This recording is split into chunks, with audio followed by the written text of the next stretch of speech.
그러니까 우리가 보기에는 손흥민 안 주네? 이럴 수 있는 거지. 그리고 손흥민 선수도 나 왜 안 줘? 이럴 수 있는 거죠. 왜냐면 좀 늦는다고 못 주는 건 아니거든요. 로빈요! 경기 다들 보셨나요? 노팅엄 대 토트넘. 토트넘이 2대0으로 승리를 했습니다. 손흥민 선수는 몇 차례 위협적인 슈팅을 보여주긴 했지만 큰 활약은 보여주지 못하면서 72분에 히샬리송과 교체 아웃이 됐어요. 교체 장면에서도 상당히 화가 난 손흥민 선수를 볼 수 있었는데 왜 그랬는지 한번 차근차근 리뷰를 해보겠습니다.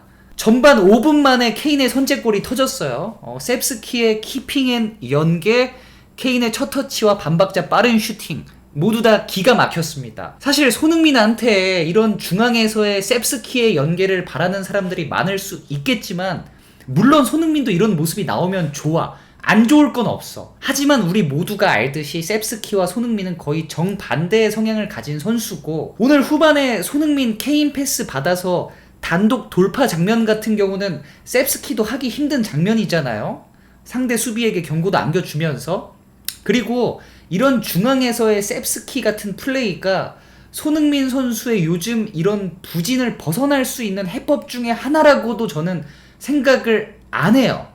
어떤 역할의 차이? 오히려 손흥민은 호날두처럼 좀 더 간결하게 원터치로 터치수를 줄이는 방향으로 가던가 아니면 첫 터치를 스피드로 최대한 공간으로 앞이든 뒤든 수비랑 멀게 가져가는 식으로 이게 저는 손흥민의 어떤 중앙에서의 해법 중 하나라고 생각을 하는데 아무튼 손흥민한테 셉스키 같은 플레이까지 바라는 건 좀 그렇지 않나라는 좀 생각을 해봤고 그리고 이런 손케스키의 조합이 또 저번 시즌 상대 수비수들을 좀 더 힘들게 하지 않았나 이렇게도 생각이 들어요. 오른쪽에 만약에 셉스키 왼쪽에 그릴리시 같은 선수라고 생각을 해보면 그럼 수비들 편하게 라인 올릴 수 있고 그럼 3백이 빌드업에 관여하게 되면서 토트넘 수비는 더 어려워져요.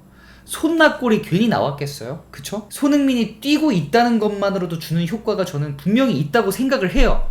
오늘 오히려 토트넘이 내려섰다 역습할 때 있는 애들 다 뛰어들어가는 역습 전술을 선택했어요. 이게 일시적으로 노팅엄 맞춤 전술일 수도 있지만 첼시, 리버풀, 맨시티 같은 팀들처럼 전방 압박하는 모습이랑은 굉장히 상반되는 모습이 있고 제가 지난 두 경기에서 지적했던 결국에는 토트넘 선수들이 키핑 앤 연계에 비교적 약한 선수들이 많아서 콘테가 빌드업의 한계를 느꼈을 수 있다고 생각을 합니다. 그리고 케인이 다시 많이 내려와서 빌드업에 관여하는 숫자가 많아졌어요. 왜 토트넘은 콘테가 와도 빌드업을 안 할까? 아니 안 될까? 아무리 개인 능력이 좀 부족한 선수들이 토트넘에 있다고 하지만 이 정도 비율은 어느 팀에나 있지 않나? 무튼 토트넘이 제일 잘할 수 있는 전술은 역습 쪽이라고 콘테가 판단을 한 것 같아요.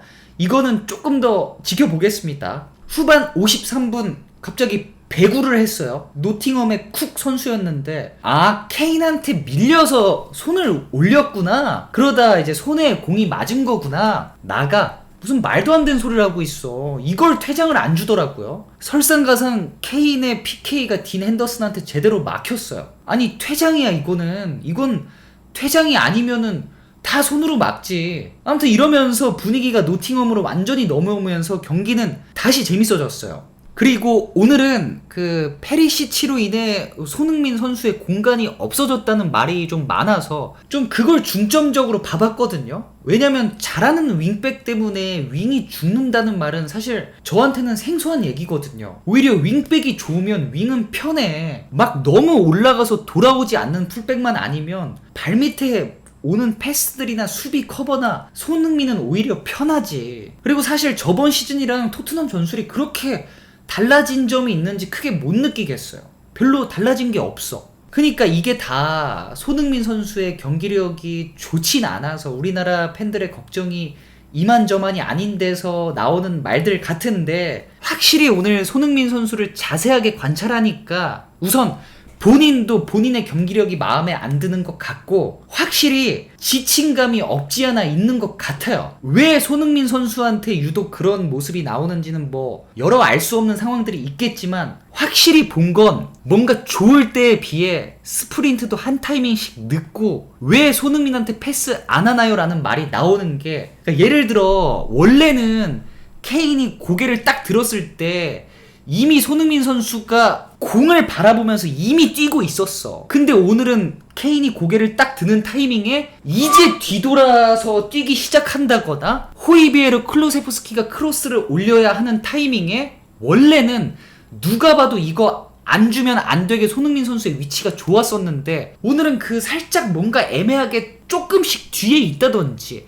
이런 장면들이 제가 봐도 꽤 있었어요. 근데 이게 결국 체력에서 나오는 거거든요. 마지막 교체되기 전에는 약간 자포자기였는지 공격 상황에서 뛰어들어가지도 않더라고. 그러니까 우리가 보기에는 손흥민 안 주네? 이럴 수 있는 거지. 그리고 손흥민 선수도 아, 나 왜 안 줘? 이럴 수 있는 거죠. 왜냐면 좀 늦는다고 못 주는 건 아니거든요. 교체되고 나가서도 막 손흥민 선수가 막 불만을 엄청 표출하더라고요. 그러니까 손흥민 선수가 이제 이적 초에 라멜라랑 주전 경쟁할 때 한 번, 그리고 그 이후에 뭐 슈팅은 좋은데 터치나 어떤 다른 것들이 조금 애매하다라는 평이 있을 때 말도 안 되는 오프더볼 움직임으로 한 번, 그리고 득점왕으로 한 번, 이렇게 진화하고 또 위기 때마다 결국 해법을 찾아내서 올라왔었거든요. 만약 진짜로 이게 뭐 페르시치로 인해 손흥민의 사이드 공간이 죽었고 뭐 가운데서 키핑앤 연계로 또 고전하는 모습이 계속 나와서 주춤한다고 해도 진짜 이건 오늘 친구랑도 얘기한 건데 또 손흥민은 해결책을 찾아내서 올라올 것 같아요. 그 믿음이 있어, 나한테는. 손흥민은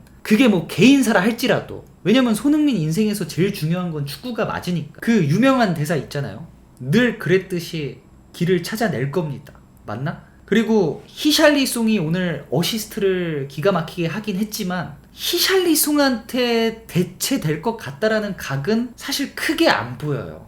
물론 너무 비싸게 주고 데리고 오긴 했지만 이거는 그렇게 크게 걱정 안 하셔도 될 것 같습니다.